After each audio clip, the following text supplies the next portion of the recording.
Fractional distillation is used for the separation of two or more liquids whose boiling point differ by less than 75 degrees.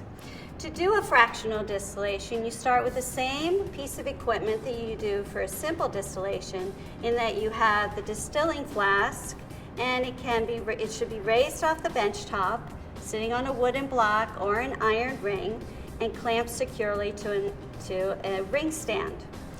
What you then want to do is add a piece of equipment called the fractionating column on top of the distilling flask. The purpose of the fractionating column is to add surface area and thus multiple vaporization condensations to occur between the point that the liquid is distilling and that it is collected at the end.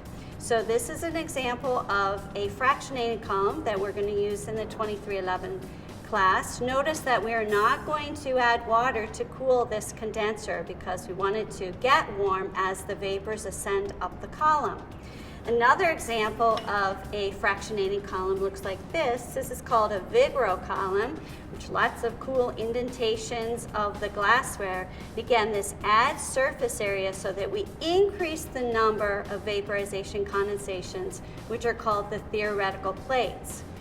The number of theoretical plates, for example, with a simple distillation is only 2 or 3. These two fractionating columns would add approximately 6 to 10 additional theoretical plates and aid in the separation of the two liquids. All right, once we have the fractionating column there, then we can just add the remainder of what looks like our simple distillation piece of equipment on top. And as long as this clamp is nice and secure, this should rest easily on top of our distilling flask. So many of the principles that we have for simple distillation apply here. One, you want to make sure that you have a stir bar or boiling stones in the distilling flask. Then you have your thermometer and thermometer adapter, and the bulb should be below the sidearm so you can accurately record boiling points.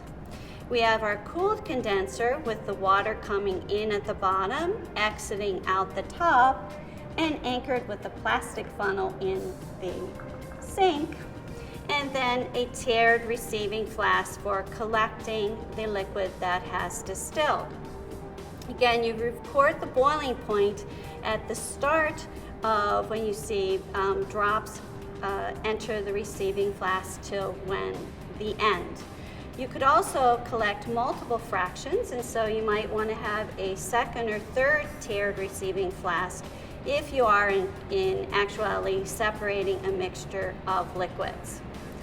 When you're ready to start the distillation, be sure that you plug your heating mantle into the variac control and not directly into the outlet.